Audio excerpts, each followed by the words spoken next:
Welcome to online lecture. આપણે આગળના લેક્ચરમાં જોયું હતું order of differential equation, degree of differential equation and ordinary differential equation કેને કહેવાય એ જોયું હતું. કેને કહેવાય ordinary differential equation? Ordinary differential equation dependent વેરિયેબલની સાપેક્ષે ઇન્ડિપેન્ડન્ટ વેરિયેબલ જો એક હોય તો એને કહેવાય ઓર્ડિનરી ડિફરન્શિયલ ઇક્વેશન, અને ઇન્ડિપેન્ડન્ટ વેરિયેબલ જો એક કરતાં વધારે હોય એને કહેવાય પાર્શિયલ ડિફરન્શિયલ ઇક્વેશન. હવે ઓર્ડર ઓફ ડિફરન્શિયલ ઇક્વેશન કેને કહેવાય? હાયેસ્ટ ઓર્ડર ડેરિવેટિવને order of differential equation, and power of highest order ડેરિવેટિવને કહેવાય ડિગ્રી. એટલે જે મેક્સિમમ ડેરિવેટિવ હોય એને કહેવાય ઓર્ડર ઓફ ડેરિવેટિવ, એન્ડ એ મેક્સિમમ ઓર્ડરનો જેટલો પાવર હોય એને કહેવાય degree of that differential equation. તો આગળના લેક્ચરમાં અહીંયા સુધી જોયું હતું. હવે ફોર્મેશન ઓફ ડિફરન્શિયલ ઇક્વેશન, એટલે બેઝિકલી ફોર્મેશન સમજીએ તો કોઈ પણ ઇક્વેશન આપેલું હોય, ધારો કે આ ઇક્વેશન આપેલું છે x is to a cos nt plus alpha, તો એમાં જે કોન્સ્ટન્ટ હોય એને રિમૂવ કરવાની પ્રક્રિયાને કહેવાય ફોર્મેશન ઓફ ડિફરન્શિયલ ઇક્વેશન. એટલે એને રિમૂવ કઈ રીતે કરવા તેને કહેવાય ફોર્મેશન.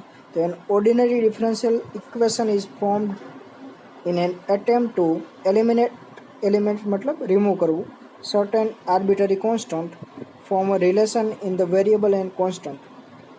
એટલે વેરિયેબલ અને કોન્સ્ટન્ટનું જે રિલેશન આપેલું હોય એમાં આર્બિટરી કોન્સ્ટન્ટને રિમૂવ કરવાની પ્રક્રિયાને કહેવાય formation. It will however be seen later that partial differential equation may be formed by eliminate of either arbitrary constant or arbitrary function.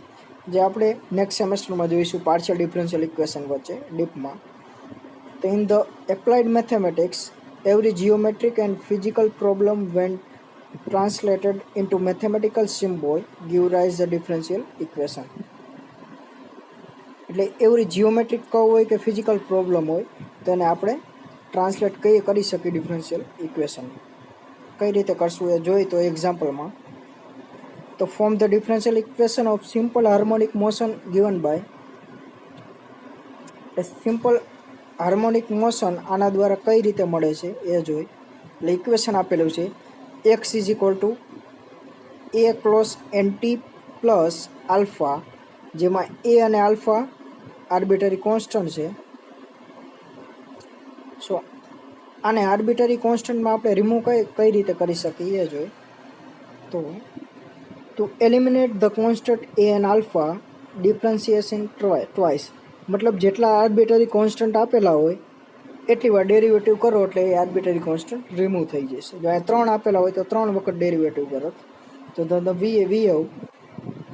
આ વેરિયેબલ છે t અને x ડિપેન્ડન્ટ વેરિયેબલ છે.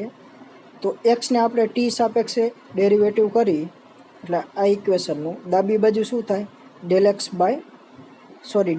By dt is equal to a constant છે તો એમ નંબરીએ એ constant છે જો as it is, કોસનું થાય minus sign nt plus alpha, T સાપેક્ષે કર્યું છે હજી અંદરના કૌંસનું થાય તો nt પ્લસ આલ્ફાનું થશે n, ટીનું થશે 1 અને આલ્ફાનું 0. તો શું મળ્યું? માઇનસ n એ સાઇન nt પ્લસ આલ્ફા. હવે બીજી વાર ડેરિવેટિવ કરી, કેમ કે 2 કોન્સ્ટન્ટ છે તો 2 વાર આપણે ડેરિવેટિવ કરવું પડશે. આ રૂલ્સ છે તો જ આપણે આર્બિટરી કોન્સ્ટન્ટને રિમૂવ કરી શકશું. તો આ ઇક્વેશનનું આપણે ફરી પાછું ટીની સાપેક્ષે ડેરિવેટિવ કરી, ડાબી બાજુ શું આવશે d2x by dt2 is equal two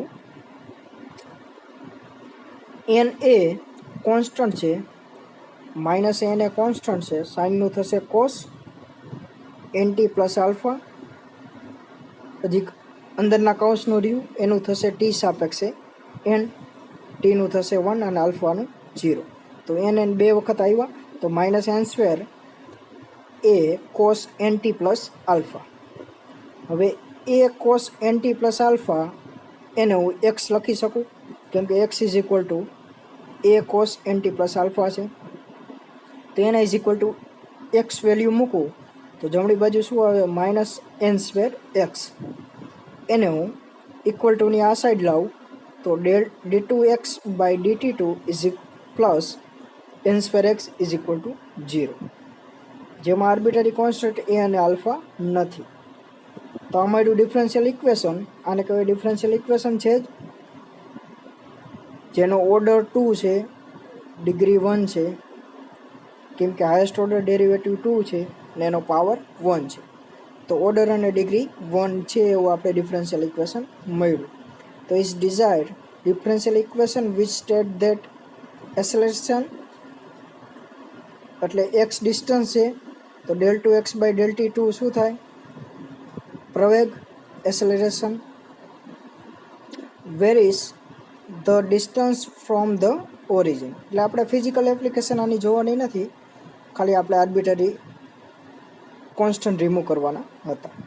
તો ફોર્થ એક્ઝામ્પલ જોઈએ તો obtain the differential equation for all circle of radius a. એટલે સર્કલ આપેલા છે એવા બધા સર્કલ જેની રેડિયસ એ હોય અને સેન્ટર એચ કે હોય, એનું ઇક્વેશન શું થાય? પહેલાં સિમ્પલ સર્કલ હોય એનું સેન્ટર 0 0 હોય અને રેડિયસ આર હોય તો એનું ઇક્વેશન શું થાય? X minus 0 square plus Y minus 0 square is equal to R square. પણ અહીંયા સેન્ટર શું આપેલું છે? એચ અને કે, તો અહીંયા આવશે એચ, અહીંયા આવશે કે, એટલે રેડિયસ શું આપેલી? એ, તો આરની જગ્યાએ આવશે એ. તો એનું ઇક્વેશન થાય x minus h square plus Y minus k square is equal to a square. તો આ થયું equation of circle whose centre is h k and radius is a. તો where h k are coordinate of centre and a is constant, radius constant a આપેલી જ છે. આ differential twice. એટલે આનું 2 વખત ડેરિવેટિવ કરી અને કોન્સ્ટન્ટ આપણે રિમૂવ કરી. તો અહીંયા આપણે લઈશું વાય ડિપેન્ડન્ટ વેરિયેબલ છે, ડિપેન્ડન્ટ, અને એક્સ ઇન્ડિપેન્ડન્ટ વેરિયેબલ છે. એટલે વાયનું આપણે એક્સ સાપેક્ષે ડેરિવેટિવ કરશું એટલે ડીવાય બાય ડી એક્સ. તો આ ઇક્વેશનને ડાબી બાજુ ડેરિવેટિવ કરી ડાબી સાઈડ તો શું મળશે? એક્સ માઇનસ એચ સ્ક્વેર, જેનું એક્સ સાપેક્ષે કરી તો શું મળે? પાવર નીચે પડે એટલે 2x માઇનસ એચ અને એક્સનું થાય 1 પ્લસ બાજુનું ટર્મનું કરે એટલે વાય માઇનસ કે સ્ક્વેરનું કરી તો 2 નીચે પડે એટલે 2y માઇનસ કે. અહીંયા વાયનું કરવું પડશે, વાયનું શું થાય? DY by D X. કેમ કે વાય શું છે? ડિપેન્ડન્ટ વેરિયેબલ છે, તો વાયનું થાય DY by D X is equal to આનું શું થાય? 0, કેમ કે આ કોન્સ્ટન્ટ ટર્મ છે, કોન્સ્ટન્ટનું ડેરિવેટિવ શું થાય? 0. હવે બીજી વાર ડેરિવેટિવ કરી તો શું આવશે? એક્સ માઇનસ એચ એનું શું થાય? 1, કેમ કે એક્સનું 1 થાય ને એચ કોન્સ્ટન્ટ છે તો એનું 0 થાય. તો 2 × 1 ઇઝ 2 પ્લસ આનું થશે મલ્ટિપ્લિકેશન રૂલ લગાડવો છે, ગુણાકારનો નિયમ ડેરિવેટિવમાં. તો 2y માઇનસ કે એમ નામ રાખો, ડીવાય બાય ડીએક્સનું ફરી પાછું કરો એટલે બીજી વાર થાય d2y by dx2 plus dy by dx એમ નામ રાખો અને અંદરનું કરો તો અંદરનું શું થાય? 2y માઇનસ કે એનું શું થશે? 2, કેમ કે વાયનું થાય 1 માઇનસ કેનું થાય 0, તો 2 × 1 0. વળી પાછું વાયનું બાકી રહી ગયું તો વાયનું શું થાય? DY by DX. તો ડીવાય બાય ડીએક્સ એક હતું જ અને એક ઉમેરાણું, તો એનો શું થશે? સ્ક્વેર. ફરીથી આમાં ગુણાકારનો નિયમ લાગશે. પહેલાં 2y માઇનસ કે એમ નામ રાખો અને ડીવાય બાય ડીએક્સનું થશે del 2y by d2y by dx2.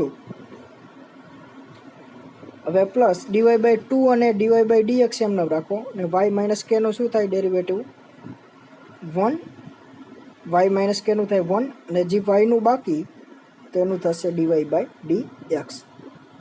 પહેલાં શું હતું 2 અને ડીવાય બાય ડી એક્સ હતું જ, તો ડીવાય બાય ડી એક્સનો આખાઈનો સ્ક્વેર આવશે અને 2 તો હતું જ, તો multiply by 2 is equal to 0.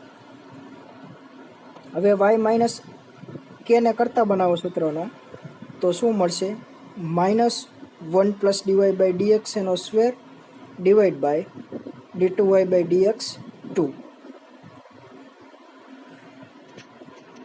અને આ કઈ રીતે મળશે x minus h is equal to -y minus k dy by dx is equal to y minus કેની વેલ્યુ મૂકો, જે શું છે એ વેલ્યુ મૂકો એટલે મળશે આ ઇક્વેશન. આ ઇક્વેશન કેના પરથી આવ્યું તો અહીંયા ઇક્વેશન છે એને y માઇનસ એક્સ માઇનસ એચને સૂત્રનો કરતાં બનાવો તો એ સામે 0 છે તો 1/2 વડે ડિવાઈડ કરી એટલે 2 2 કેન્સલ, તો ઇઝ ઇક્વલ ટુ શું મળશે -y માઇનસ કે ડીવાય બાય dx. હવે y માઇનસ કેની વેલ્યુ આપણે અહીંયા નીચેના સૂત્ર પરથી મળી, તો એની વેલ્યુ આમાં પુટ કરો એટલે એક્સ માઇનસ એચની વેલ્યુ મળી જાય. તો substitution this equation in 1 and simplify we get equation 1 કયું હતું જે આપણે સર્કલનું ઇક્વેશન લખ્યું એ. તો y માઇનસ કેની વેલ્યુ પણ છે y માઇનસ કે અને એક્સ માઇનસ પણ વેલ્યુ છે એક્સ માઇનસ એચ સોરી એની પણ વેલ્યુ છે. બંનેનો સ્ક્વેર કરો અને ઇક્વેશનમાં મૂકો તો મળશે અને સામે આર એ સ્ક્વેર તો છે જ ને એ સ્ક્વેર આવશે તો મળશે 1 પ્લસ ડીવાય બાય ડીએક્સ એનો સ્ક્વેર આખાઈનો cube is equal to a square d2y by dx 2 એનો હોલ સ્ક્વેર. તો as the required differential equation is શું મળ્યું એની વેલ્યુ આપણે ફાઇન્ડ કરવી હોય તો શું મળે આ નીચે જાય અને એને બંને બાજુ 1/2 પાવર વડે મલ્ટીપ્લાય કરો, કેમ કે એ સ્ક્વેર કાઢવું હોય એ સ્ક્વેરમાંથી એને તો પાવરમાં 1/2 બંને બાજુ મલ્ટીપ્લાય કરવા પડે. તો શું મળે 1 પ્લસ ડીવાય બાય ડીએક્સ એનો સ્ક્વેર આખાઈનો 3/2 પાવર નીચે આવશે, આ સ્ક્વેર હતો જ તો એ 1/2 પાવર કરો તો 2 2 કેન્સલ, અહીં પાવર 1 આવશે તો d2y બાય dx 2. તો આ મળી એની વેલ્યુ. તો it states that radius of curvature of circle any point are constant. એટલે કોન્સ્ટન્ટની વેલ્યુ આપણે મળી ગઈ જે આપણે ફાઇન્ડ કરવાની હતી એ આજ મળે. તો આમાં તમારે કાંઈ કરવાનું નથી, જેટલા કોન્સ્ટન્ટ આપેલા હોય એટલી વાર ડેરિવેટિવ કરવાનું અને ઇક્વેશનમાં એ ફરી પાછું મૂકી દેવાનું. આમાં 2 કોન્સ્ટન્ટ હતા એ અને આલ્ફા, તો 2 વખત n ગમે તે હોઈ શકે એટલે એ કોન્સ્ટન્ટ હતો નહીં, n belongs to n. So formation of differential ઇક્વેશનમાં શું શીખ્યા, જેટલા આર્બિટરી કોન્સ્ટન્ટ હોય એને રિમૂવ કરવા માટે એટલી વાર ડેરિવેટિવ કરવું પડે. સો થેન્ક્સ ફોર વોચિંગ વિડીયો.